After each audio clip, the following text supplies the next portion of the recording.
Fundamentals of algorithm CS 502 का current paper है। तो इसके मैंने करेक्ट आंसर्स के साथ आपके साथ फाइल शेयर कर दी है। एक के साथ एक और दो और फाइल्स हैं। अगर आप वो हासिल करना चाहती हैं तो हमारे कॉन्टैक्ट नंबर पर व्हाट्सएप कर सकती हैं, जिससे आपका एग्ज़ाम प्रॉपरली 85% जो है प्रॉपर तैयार हो जाएगा, जिससे आपका एग्ज़ाम बहुत अच्छा होगा। In premium algorithm, once a vertex is added, then some dash that cross the cut are no longer crossing it. तो इसका आंसर हमारे पास आएगा edges। नेक्स्ट है हमारे पास Catalan numbers are related to the number of different binary trees on nodes. तो ये आएगा हमारे पास n नोड्स होते हैं। हमारे पास कौन से नोड्स होते हैं? n नोड्स होते हैं। नेक्स्ट है select the approach that word be consider are more different free solving 0-1। तो ये आएगा हमारे पास डायनेमिक प्रोग्रामिंग। जहाँ पर भी आप देखेंगे 0-1, तो ये तो हमारे पास प्रोग्रामिंग की ही लामत होती है, तो ये होगा प्रोग्रामिंग, डायनेमिक प्रोग्रामिंग। नेक्स्ट आएगा which of the following statement is not true about a free tree. जो हमारे पास इसमें से नोट होगा तो क्या होगा? First vertex a free tree is designated on the as the root vertex. Next आ गया हमारे पास, ये उन्होंने एग्जाम में वैल्यू दी होगी, आपने इसका कॉन्सेप्ट अच्छे तरीके से क्लियर कर लेना है। ये आपको शॉर्ट क्वेश्चंस में मस्ट आने वाला है। ये वाला एक MCQ 3 नंबर का आपको शॉर्ट में आएगा और MCQs में आएगा।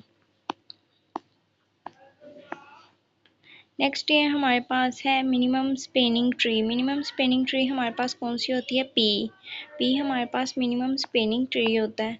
और इसके अलावा हमारे पास क्या है? 0-1 कैन स्पेस प्रॉब्लम। तो ये क्या होगा? Subset of items that algorithm the optimal solution.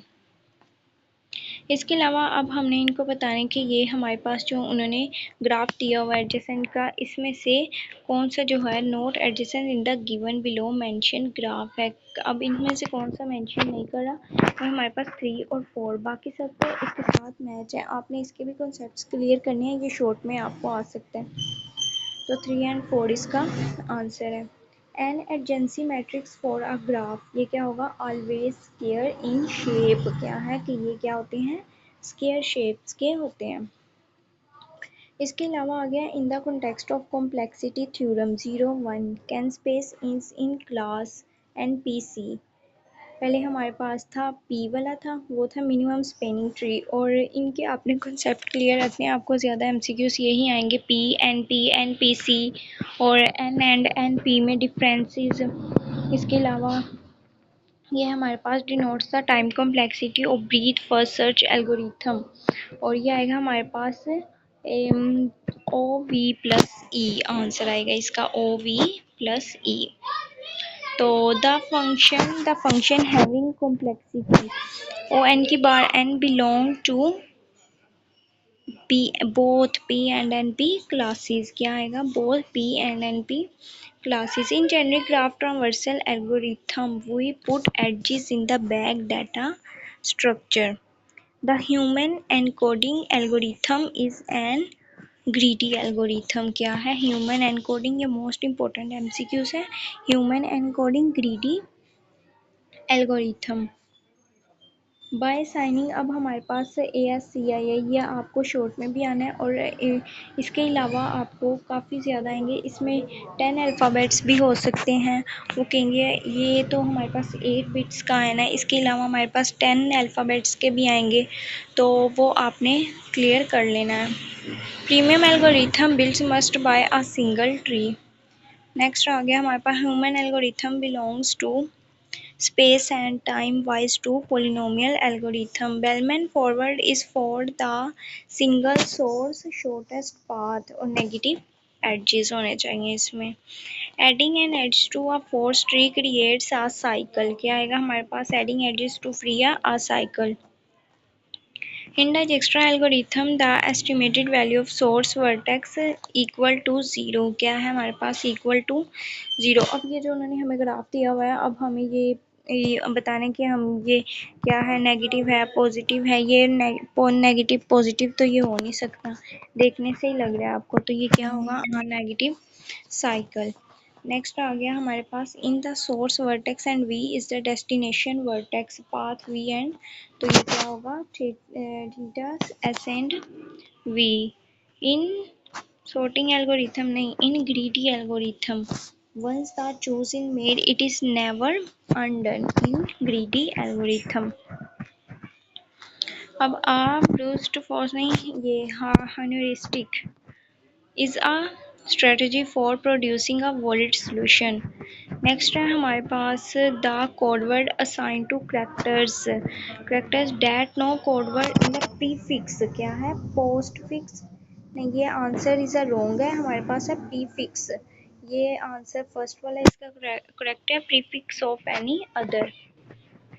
और डाइजेक्स्ट्रास इज हमारे पास आएगा all single source shortest path algorithm. क्या होते हैं ये सिंगल सोर्स होते हैं और इनके पार्टेस्ट होते हैं वो बहुत ही शॉर्ट होते हैं। नेक्स्ट हमारे पास फ्लोट वार्शल आ गया, algorithm is used for all pair shortest path algorithm. ये मोस्ट इंपॉर्टेंट एमसीक्यू से, इसको आपने लाजमी प्रिपेयर करके जाना है। और ये एनपी और पी वाले कॉन्सेप्ट्स आपने ये बिल्कुल क्लियर करने हैं क्योंकि ये एग्जाम में मस्ट आए हुए हैं बहुत ज़्यादा। एनपी पी एंड एनपी में डिफरेंस, एमसीक्यूज शॉर्ट में लॉन्ग में, तो ये आप लोगों को इस फाइल से आपने अपने सारे कॉन्सेप्ट्स वगैरह क्लियर करके जाने हैं। और होप से उम्मीद है कि आपका एग्ज़ाम बहुत अच्छा होगा।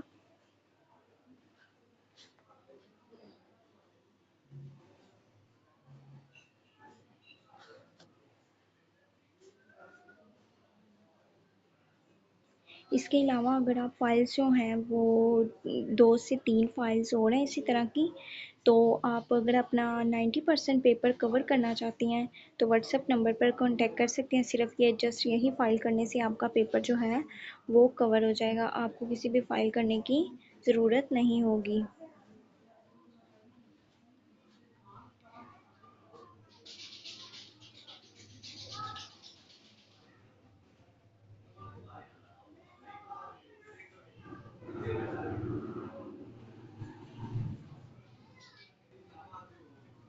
ये हमारे पास फर्स्ट क्वेश्चन आ गया, give the formula to compute the cost of any encoding tree. Encoding tree आ गया हमारे पास। नेक्स्ट क्या है, in which condition strongly connected. Next question है हमारे पास, ये है गिव एनी रीज़न, हमने बतानी है पोलिनोमियल टाइम की। और डाइजेक्स्ट्रास एल्गोरिथम। नेक्स्ट है, ये देखें ये मोस्ट इंपॉर्टेंट है, ये पेपर में आना ही आना है, तो सो प्लीज़ आप इससे अपना कॉन्सेप्ट क्लियर करें। लास्ट में नहीं, वैल्यूज़ आपको यहीं दी हो, वैल्यूज़ चेंज भी हो सकती हैं। इसके अलावा हमारे पास आ गया ट्रांवर्सल एल्गोरिथम। नेक्स्ट है हमारे पास, इस ग्राफ से भी आपने अपने कॉन्सेप्ट्स क्लियर करके जाने हैं। ये ग्राफ है, आपने इससे अपने जो हैं वो कॉन्सेप्ट क्लियर करके जाने हैं ताकि एग्ज़ाम जो है आपका बहुत अच्छा प्रिपेयर हो जाए। ह्यूमन एनकोडिंग का ट्री है, इससे भी आपने अपने कॉन्सेप्ट।